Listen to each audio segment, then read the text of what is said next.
달빛 이야기. 조선시대 중인의 집안에서 태어난 소년이 있었다. 조선시대의 중인이라 함은 아무리 노력해도 벼슬을 얻기 힘들고 과거제도에서 합격해 벼슬을 얻었다 쳐도 높은 자리에 오르기는 힘들었다. 그래서인지 소년은 경전을 읽고 공부해 과거시험을 보라는 아버지의 말은 듣는 둥 마는 둥 했다. 대신 그는 소설책을 읽는 것을 좋아했는데 그래서인지 매일 아침 새 책점에 가서 새로 나온 책을 빌려오는 게 일과였다. 이거는 읽었고 저것도 옛날에 읽었던 기억이 나고 그래 이게 재밌겠다. 소년은 그날도 여느 때와 다름없이 새 책점에서 책을 빌려 집으로 가고 있었다. 헌데 집으로 가는 길에 거리 중앙에 많은 사람들이 모여있는 것이 보였다. 호기심이 잃은 소년은 무슨 일인가 하고 그곳으로 가보았는데 거기에는 어느 정기수가 목에 힘을 주고 길 중앙에서 심청전을 낭독하고 있었다. 감은 눈을 번쩍 뜨고 심황호를 살펴보더니 얼씨구나 좋을시구 지화자 좋을시구. 그는 조용히 나긋나긋하게 그러다가 갑자기 카랑카랑한 목소리로 성질을 내더니 급기야는 비굴한 목소리로 책의 내용을 줄줄 읊었다. 그럴 때마다 청중들은 그의 말 하나하나에 탄식하거나 눈물을 흘리고는 했는데 이 장면이 소년에게는 크나큰 충격이었다. 모름지기 책이란 것은 혼자 읽는 것인 줄만 알았는데 이렇게 여러 사람들과 교감하며 즐기는 방법도 있었구나. 특히나 대부분 글을 읽지 못하는 서민들인데 책을 읽지 못하는 그들에게는 참으로 소중한 시간이겠다. 그 뒤로도 소년은 새 책점을 왔다 갔다 하며 정기수가 책을 읽는 것을 보았다. 그리고 그 장면을 볼수록 혼자 글방에서 책을 읽는 자신의 모습이 점점 마음에 들지 않았다. 혼자 책을 읽기보다는 다른 사람들과 내용을 공유하며 함께 즐거움을 나누고 싶었다. 그래서 다음날 소년은 부탁되고 청년 정기수의 앞으로 가서 말했다. 저도 정기수가 되고 싶습니다. 정기수는 처음 보는 소년의 말에 놀랐지만 그의 진지한 눈빛을 보고는 자신을 따라다니며 배워보라는 말을 했다. 그 뒤로 소년은 정기수를, 아니 스승님을 따라다니면서 정기수가 되기 위한 것들을 익혀나갔다. 하지만 그렇게 몇 달이 흐르자 이 사실을 알게 된 아버지에 의해 소년은 집안에서 쫓겨나게 되었다. 그렇지만 그는 개의치 않았다. 오히려 보란듯이 스승의 집에 얹혀 살면서 더욱더 정기수가 되기 위한 배움에 몰두했다. 스승은 정기수가 되기 위해서 꼭 갖춰야 할 몇 가지가 있다고 했다. 그 중에서 소설을 통째로 암기할 수 있는 암기력이 가장 중요하다고 말했는데 이것은 어느 정도 타고나야 하는 것이기도 했다. 노력으로 갖추기에는 거의 불가능했다. 한마디로 재능의 영역이었다. 하지만 다행히도 머리가 좋은 소년에게는 그것이 그리 큰 문제가 되지 않았다. 대신 발성과 청중들과의 교감이 문제였다. 어려서부터 밖에 나가 놀지도 않고 책만 읽은 탓인지 크게 소리를 내어 또박또박 말하거나 책의 내용을 실감나게 전달하는 것이 어려웠다. 심지어 사람들 앞에 서는 것조차 부끄러워했다. 그래서 스승은 특단의 조치를 내렸는데 그것은 자신의 친누나의 가게에 소년을 취직시키는 것이었다. 친누나의 가게는 과일 가게였는데 소년은 처음 출근해서 사람들에게 과일 사세요라는 호객 행위를 전혀 하지 못했다. 사람들 앞에서 말하려고 하면 자신도 모르게 말을 더듬고 몸을 벌벌 떨었다. 하지만 시간이 지나면서 어느덧 그 정도의 말은 쉽게 내뱉을 수 있게 되었다. 그리고 과일을 사러 온 사람들과의 흥정도 능숙하게 해냈다.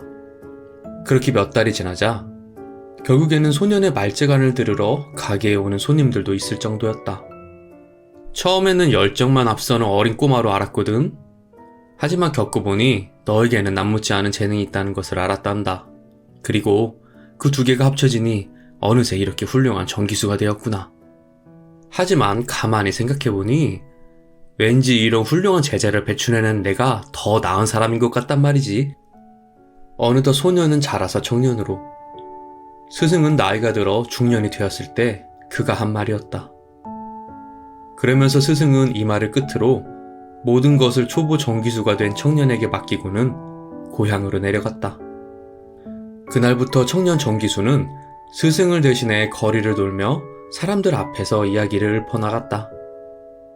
설화와 역사, 흥부전과 심청전은 물론이고 중국에서 전해 내려오는 삼국지나 수호지 같은 고전 소설도 읽어줬다. 그러고는 소설 속 등장인물에 맞춰 억양을 달리하거나 몸짓, 표정들을 바꿔가며 연기했는데 그로 인해 청중들은 청년 정기수가 하는 이야기에 깊이 빠져들었다. 그렇게 사람들이 정신없이 정기수가 하는 이야기에 빠져있을 즈음 중간중간 말을 끊고는 했는데 그럴 때마다 청중들이 돈을 던져주면 이야기를 계속해 나가는 요전법을 중간중간 섞기도 했다. 그렇게 하여 그는 얼마 안 가 길거리에서 유명한 정기수 중에 한 명이 되었다. 그리고 유명세가 계속되자 돈 많은 양반가에서는 그에게 선물을 주고 자신의 집으로 불러들이기도 했다.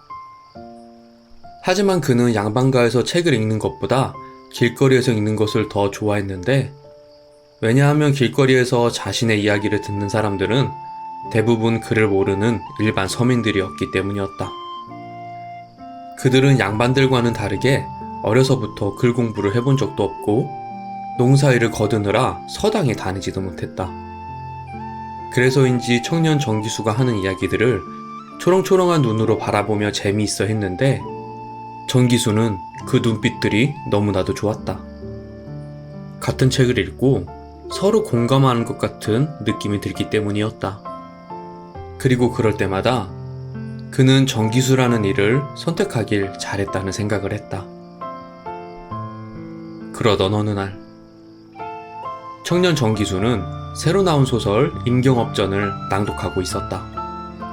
임경업전은 인조가 남한산성에서 청태종에게 무릎을 꿇은 병자호란을 소재로 한 전쟁소설인데 당시 백성들은 조선을 침공하고 무자비하게 약탈한 청나라에 많은 반감을 갖고 있었다.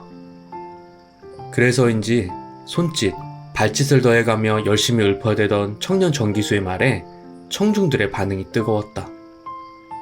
이야기는 흐르고 흘러 어느덧 간신 김자겸이 임경업에게 누명을 씌워 죽이는 대목에 이르자 한 남자가 칼을 들고 청년 정기수의 앞으로 다가왔다. 그러고는 나라 팔아 처먹은 이 못된 김자겸! 이라고 외치고는 담배 써는 칼로 청년 정기수를 찔렀다. 순식간에 주인은 아수라장이 되었고 이야기에 너무 몰두해 정기수를 칼로 찔른 남자는 그 자리에서 청년들에게 붙잡혔다. 다만 아쉽게도 남자에게 칼을 맞은 청년 정기수는 두 번 다시 일어나지 못했다. 종로 담배가게에서 소설을 듣던 사람이 영웅이 시리하는 대목에 이르러 눈을 부릅뜨고 입에 거품을 물더니 담배 써는 칼로 소설책을 읽어주는 사람을 찔러 그 자리에서 죽였다고 한다. 이것은 정조실록에 기록되어 있는 사실로서 1790년 8월 10일에 일어난 실화입니다. 당시 18세기 조선에서는 정기수라는 소설 낭독 전문가가 활동했는데 지금처럼 TV나 라디오가 없어서 별다른 여가를 즐기지 못한 서민들 사이에서 꽤나 인기였다고 합니다. 더욱이 실질적인 문맹률이 70-80%에 달하였기에 거리에 정기수가 나타났다 하면은 많은 사람들이 몰려들었었다고 하죠. 이상 달빛 이야기였고 다음에도 간간히 조상들의 직업에 관한 이야기를 들려드리도록 하겠습니다. 그러니까 구독과 좋아요, 알람 설정 잊지 말아주세요. 감사합니다.